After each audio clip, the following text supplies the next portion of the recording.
नमस्कार, news capital express में आपका स्वागत है। मैं हूं आपके साथ रीना। बुलेटिन की शुरुआत करते हैं खास खबरों के साथ। जबलपुर के मालवीय चौक में आज भारतीय जनता पार्टी के जनप्रतिनिधियों और कार्यकर्ताओं के द्वारा कांग्रेस नेता प्रतिपक्ष गोविंद सिंह का पुतला फूंकते हुए नारेबाजी की गई, जहां कांग्रेस नेता प्रतिपक्ष गोविंद सिंह के द्वारा रानी कमलापति को लेकर विवादित टिप्पणी की गई थी, जिसके बाद से ही भारतीय जनता पार्टी के द्वारा गोविंद सिंह के विरोध में प्रदेश भर में प्रदर्शन किए जा रहे हैं। वहीं नगर अध्यक्ष प्रभात साहू ने कहा कि एक तरफ देश के प्रधानमंत्री नरेंद्र मोदी और भाजपा ऐसे महापुरुषों को सामने लाकर उनका सम्मान कर रही है, जिसे कांग्रेस ने इतिहास के पन्नों में दफना दिया। वहीं जिनका सम्मान किया जाना चाहिए, कांग्रेस के लोगों के द्वारा उनका अपमान किया जा रहा है।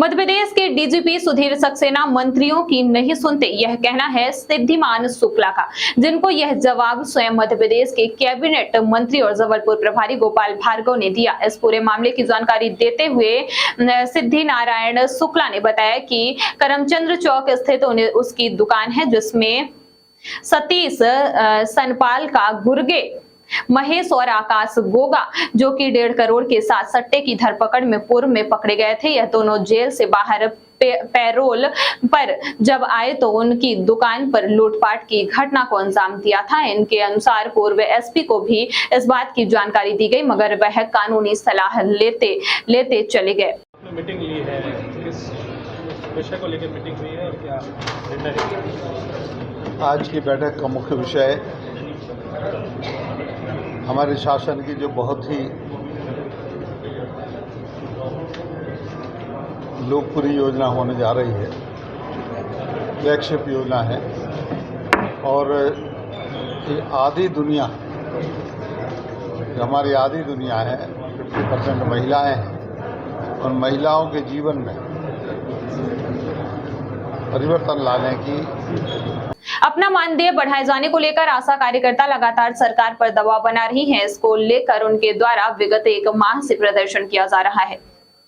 बावजूद अपनी मांगों की अनदेखी होते देख इन आशा कार्यकर्ताओं ने शनिवार को मशाल जुलूस निकाला, जिसमें बड़ी संख्या में आशा कार्यकर्ता शामिल रही, जिन्होंने सरकार विरोधी नारे लगाए। इस मौके पर C2 संगठन की नेत्री व आशा कार्यकर्ता पूजा कनौजिया ने कहा कि सरकार जितना मानदेय सरकार उन्हें देती है, उससे उनका गुजर बसर करना बड़ा मुश्किल हो रहा है। उनका कहना था कि कम से कम उन्हें 10,000 मिलना चाहिए। वहीं इनका कहना है कि सरकार अगर उनकी मांगे नहीं मानती है तो उग्र आंदोलन करने में बाध्य होंगी।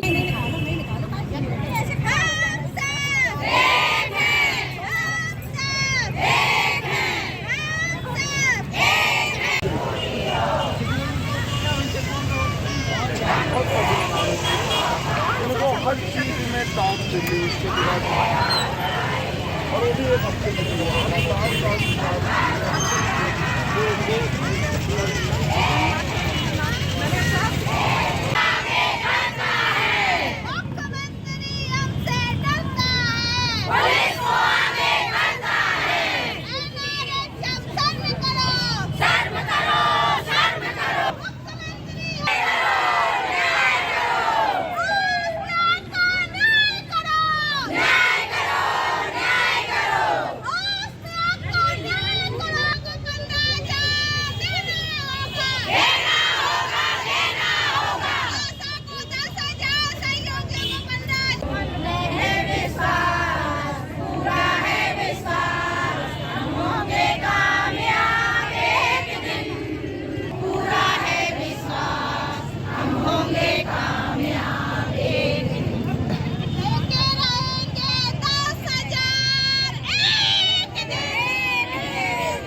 सरकार से प्रदर्शन किया? आज हम सभी ने मशाल जुलूस जलाकर घंटाघर चौक पे प्रदर्शन किया है, क्योंकि हम 1 महीने से अपनी हड़ताल कर रहे हैं। शासन प्रशासन इस पे चुप्पी साधी हुई, इसलिए हमने मशाल जुलूस जलाया है।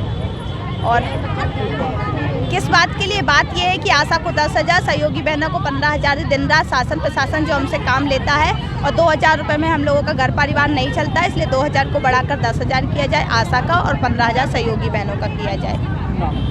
पूजा कनौजिया, प्रदेश महासचिव सीटू संगठन।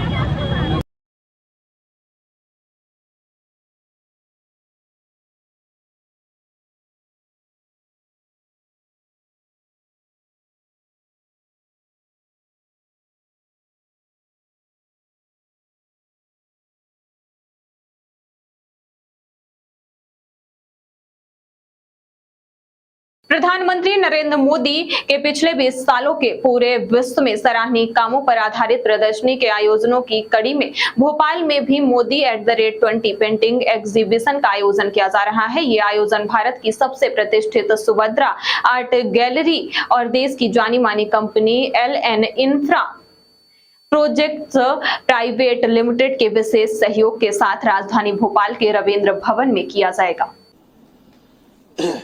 मोदी जी के जीवन पर आधारित जो उन्होंने आज तक अपने राजनीतिक और सामाजिक जीवन में देश के लिए 20 साल में जो दिया, जो उपलब्धियां हैं उनकी, जो योगदान दिए, जो देश के लिए कार्य किया, उन सब को लेके 21 अप्रैल से 23 अप्रैल तक रविंद्र भवन में हमने ये कलाकृतियाँ बनाई है मोदी जी की। 200 पेंटिंग्स पूरे भारतवर्ष से चित्रकारों द्वारा तैयार की गई है, जिनको वहाँ पर प्रदर्शित किया जाएगा, एवं 50 कलाकार वहाँ पर लाइव पेंटिंग बनाएंगे 3 दिन तक कंटिन्यू। ये सारी पेंटिंग्स मोदी जी के जीवन, उनकी उपलब्धियों पर आधारित है, और हमारे देश के प्रधान सेवक और कहना चाहिए कि युग पुरुष, उनके जीवन पर हमने एक छोटा सा प्रयास किया है सभी को बताने के लिए कि हमारे प्रधान सेवक क्या क्या कार्य कर रहे हैं देश के लिए, और उनके द्वारा क्या क्या योगदान दिया गया है। और आप सभी जानते हैं, जैसे कश्मीर में धारा 370, अयोध्या में राम मंदिर निर्माण, काफ़ी सारे ऐसे ऐसे काम किए गए हैं, और सिंचाई की योजनाएं, पानी की योजनाएं, प्रधानमंत्री आवास योजना, गरीबों के उत्थान के लिए माननीय प्रधानमंत्री द्वारा इतने कार्य किए गए कि वो गिनाने लायक नहीं है। करीब 3,000 से ऊपर स्कीम्स उनके द्वारा पिछले 10 वर्षों में गरीबों के लिए और भारत के विकास के लिए लॉन्च की गई। उन्हीं सब पर आधारित ये 3 दिन की हमारी पेंटिंग्स की प्रदर्शनी है। ये प्रदर्शनी अभी तक हम लोग नागपुर, गुवाहाटी, भुवनेश्वर 3 जगह लगा चुके हैं। अगला हमारा 7 मई को अहमदाबाद में प्रदर्शनी है मोदी जी की। उसके बाद पंजाब में है, गुजरात के बाद पंजाब, पंजाब के बाद उत्तर प्रदेश है, और 7 से 8 सितंबर को ये प्रदर्शनी दिल्ली में आयोजित की गई है, जिसमें माननीय अमित शाह जी और JP नड्डा जी को आमंत्रण दिया गया है। ये पूरे भारतवर्ष की अद्भुत प्रदर्शनी होगी। मोदी जी के ऊपर हमें आज 5 साल से ये पेंटिंग्स का कार्य कर रहे हैं। नागपुर में जब हमने प्रदर्शनी लगाई तो वहाँ पर नागपुर के CM और महापौर और सभी लोग आए, और काफ़ी सभी लोगों ने मोदी जी की उपलब्धियों के ऊपर हमें काफ़ी सराहना दी इस कार्य के लिए। गुवाहाटी में भी गुवाहाटी के CM आए थे। अभी गुजरात में हम चाह रहे हैं कि CM आए। ऐसे ही भारतवर्ष के साथ साथ जब G20 हमारा हो रहा है, इसलिए इसको हमने G20 नाम दिया है। मोदी जी के 20 साल के कार्यकाल में जो भारत को मिला वो सब दिखाने का प्रयास हम कर रहे हैं, और सितंबर में दिल्ली में प्रदर्शनी होने के बाद इसको हम भारत के अलावा विदेशों में भी लगाने का प्रयास करेंगे। लंदन, पेरिस, जहां हमारे NRI भारतीय भाई लोग हैं, वहां उनके प्रयास से इस प्रदर्शनी को हम लगाएंगे। उनसे भी हमारा संपर्क निरंतर जारी है, और इस प्रदर्शनी का कोई राजनीतिक और कोई मतलब बोलना चाहिए कि पर्सनल कुछ नहीं है। ये सिर्फ और सिर्फ मोदी जी के जीवन को लेकर है, उनकी उपलब्धियों को लेकर है। महात्मा गांधी, स्वामी विवेकानंद और आज के हमारे युग पुरुष, महापुरुष, हमारे प्रधान सेवक, हमारे आदरणीय सम्माननीय मोदी जी को लेकर, उनके जीवन की उपलब्धियों को लेकर छोटा सा कार्य करने की हमारी सुभद्रा आर्ट गैलरी, जिसका मैं ऑर्गेनाइजिंग कमेटी का चेयरमैन हूं, हम लोगों ने प्रयास किया है। जबलपुर के आधारताल थाना अंतर्गत रूपाली प्रमोटर्स एंड बिल्डर्स द्वारा निर्मित कराई गई एक कॉलोनी में सीवर लाइन का आउटलेट न होने के चलते कॉलोनी वासी परेशान है, जिसको लेकर उन्होंने नगर निगम कमिश्नर सहित विभिन्न अधिकारियों के पास इसकी गुहार लगाई, लेकिन जब कोई खास सुनवाई नहीं हुई तो वे आज जबलपुर के आधारताल पुलिस थाने पहुंच गए, जहां पर वे बिल्डर पर धोखाधड़ी का आरोप लगाते हुए कार्रवाई की मांग करने लगे। उनका कहना था कि बिल्डर द्वारा उन्हें कॉलोनी को TNCP अप्रूव्ड बताकर करीब 40 से 50 लाख रुपए की लागत के मकान बेचे गए थे, लेकिन अब उन्हें अपशिष्ट जल निकासी में बेहद ही समस्याएं आ रही हैं। उन्हें सिविल लाइन का आउटलेट ही नहीं मिल रहा है। एक कॉलोनी है जिसमें सभी निवासरत हैं और लगभग सभी ने 40-50 लाख रुपए देकर उस कॉलोनी से मकान परचेस किए। हम लोगों को ये बताया गया था कि TNCP अप्रूव्ड कॉलोनी है, रेरा CP अप्रूव्ड है। TNCP का मतलब ये होता है कि नाली, सड़क, बिजली, सारी सुविधाएं उसमें दी जाती हैं। ये सोचकर ही हम लोगों ने अपने जीवन भर का पैसा फंसाया। लेकिन अभी हम लोग के पास एक बहुत बड़ी समस्या बनी हुई है कि हमारे यहाँ जो कॉलोनी का सीवर लाइन का जो पानी है, आउटेज है, वो कहीं पे समझ नहीं आ रहा है कि निकलना कहाँ से है। बिल्डर द्वारा कुछ बताया नहीं जा रहा है, बिल्डर हाथ झटकार रहा है कि हम नहीं जानते, हमने नगर निगम को हैंडओवर कर दिया है।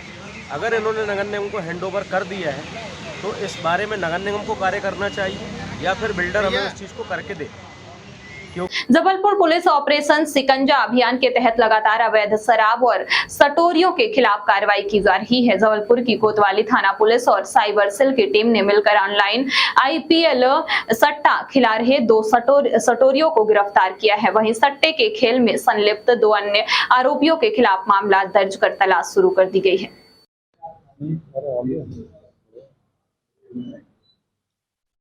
ये IPL क्रिकेट के सट्टे को लेकर लगातार हमारी जबलपुर पुलिस सक्रिय है और लगातार कार्रवाई की जा रही है।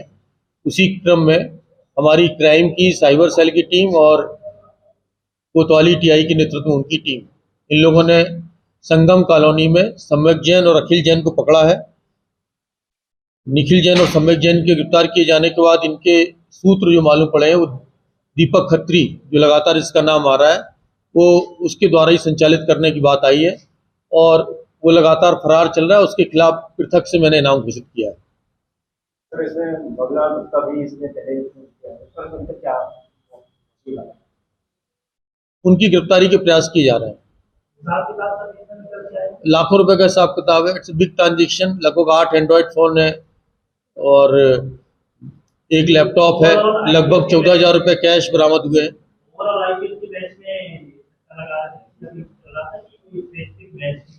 नहीं, उस दिन तो पर्टिकुलर मैच भी चल रहा था। कल जो मैच चल रहे थे उनके ही पे सनराइजर्स हैदराबाद का मैच था, जो उसी मैच में IPL सट्टा खिला रहे थे।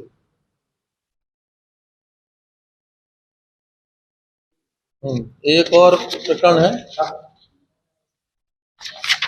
अब देखो यार, आप लोगों के लिए मैंने 4 दिन के लिए 4 मैटर दे दिए हैं। अब आप लोगों को बार बार इधर परेशान होते रहते हो, आप लोग बाइट भी नहीं दे रहे हैं इधर, तो 4 प्रकरण अलग अलग डेट्स में टाइम पे आप लोग उसको अपने हिसाब से चला लेना। एक दिन में चला देना, नहीं तो फिर आप दोबारा कल जल्दी आ जाओगे आप। जबलपुर की ओमती पुलिस ने वाहन चोरी करने वाले 4 सातिर चोरों को गिरफ्तार किया है। आरोपियों के कब्जे से 23 दोपहिया वाहन बरामद किया है, जिसकी कीमत करीब 15 लाख रुपए बताई जा रही है। जबलपुर पुलिस अधीक्षक TK विद्यार्थी ने बताया कि ऑपरेशन सिकंजा अभियान के तहत अपराधियों के खिलाफ लगातार कार्रवाई की जा रही है। उन्होंने कहा कि ओमती थाना क्षेत्र में मुखबिर से सूचना मिली कि रसल चौक एक्टिवा लेकर खड़ा है। संदेह के आधार पर उससे पूछताछ की गई।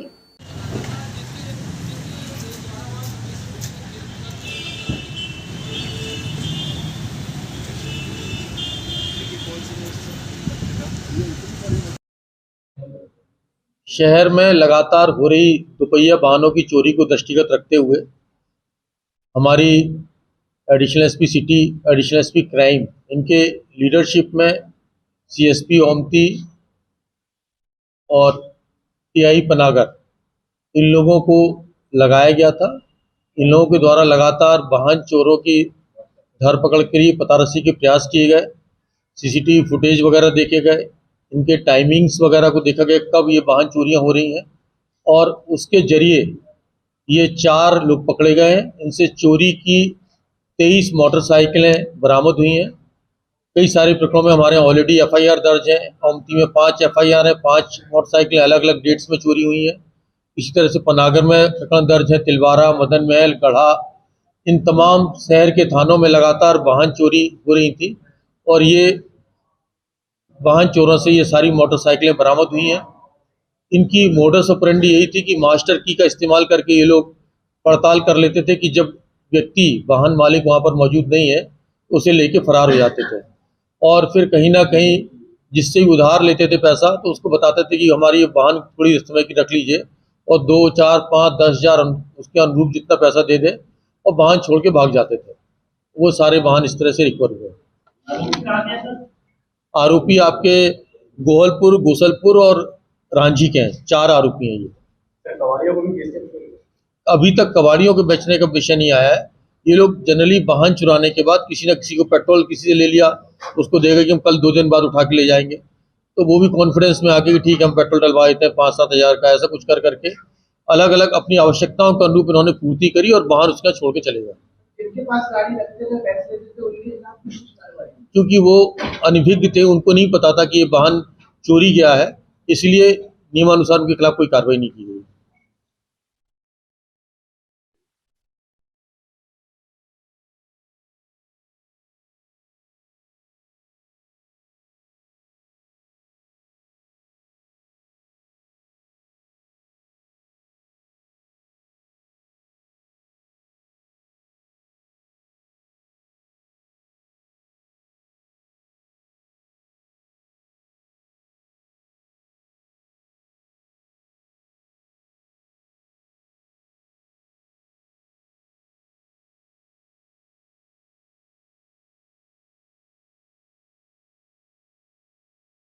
मध्य प्रदेश की राजधानी भोपाल से बड़ी खबर। दूध संघ बना भ्रष्टाचार का अड्डा।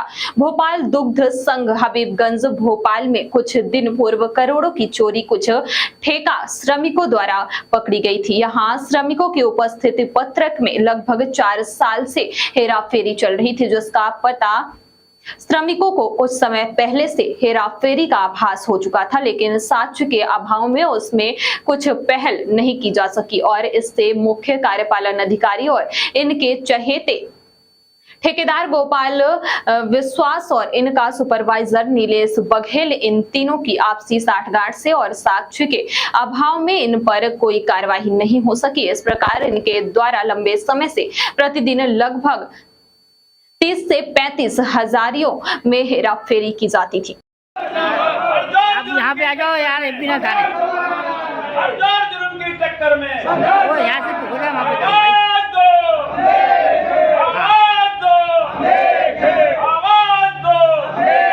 व्यापक के दोषी को गिरफ्तार करो, व्यापक के दोषी को गिरफ्तार करो। जिंदाबाद जिंदाबाद जिंदाबाद जिंदाबाद जिंदाबाद जिंदाबाद। जुर्म की टक्कर में सर क्या मामला है? मामला ये है, हम सांची दूध संघ में काफ़ी वर्षों से कार्य कर रहे हैं। सांची दूध संघ में लगभग पिछले 8 सालों से गोपाल विश्वास का टेंडर है, जिसके टेंडर में हम सभी लोग कार्य कर रहे हैं।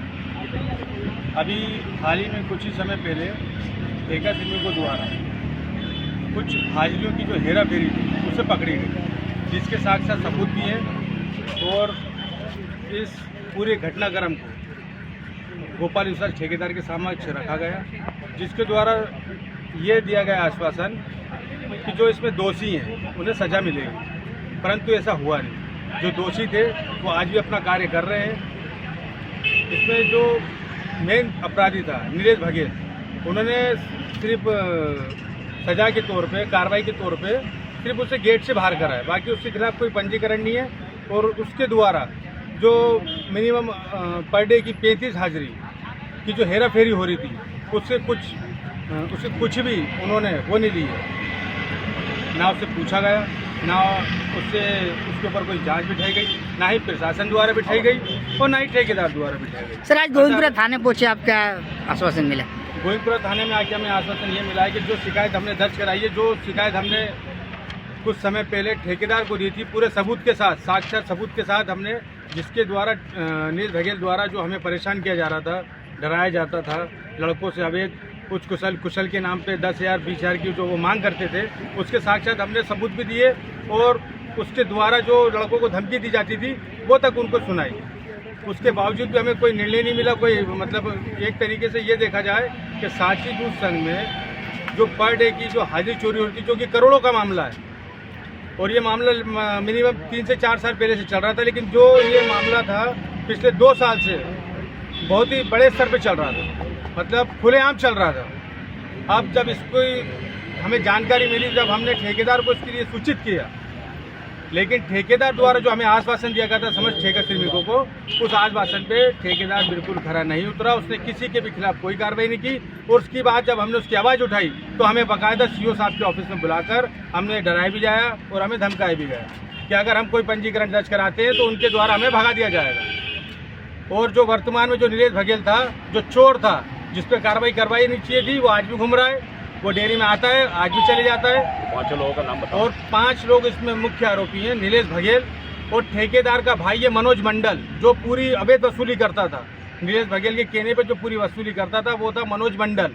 अवैध वसूली किससे करते थे? अवैध वसूली ठेका श्रमिकों से, समस्त ठेका श्रमिक यहाँ पर आप इन सबसे पूछ सकते हैं कि वो अवैध वसूली क्या थी। इनके अकाउंट में इनकी हाजिरी से ज़्यादा हाजिरी डाली जाती थी। जैसे इनकी हाजिरी 20 है तो इनके अकाउंट में 40 हाजिरी डाली जाती थी और 20 हाजिरी के पैसे इनसे या तो फोनपे के माध्यम से ली जाते थे या इनसे केस लिए जाते थे दूसरे दिन, जिसकी हमने सूचना दी, मुख्य कार्यपालन अधिकारी को भी इसकी सूचना दी, परंतु इसका कोई निर्णय नहीं लिया। सर आपका नाम बता दीजिए। हाजिरी होती है। मुख्य कार्यपालन अधिकारी का नाम है RPS तिवारी। आपका नाम बता दीजिए। भारत कुमार टाट। मामला शिकायत का है, इससे पहले भी शिकायत की गई थी, इसका क्या संज्ञान होगा इसमें? आज मामला एक्चुअली मैं बता रहा हूँ आपको ना कि मैं तो अवकाश पे था, आज ही मैं लौटा हूँ।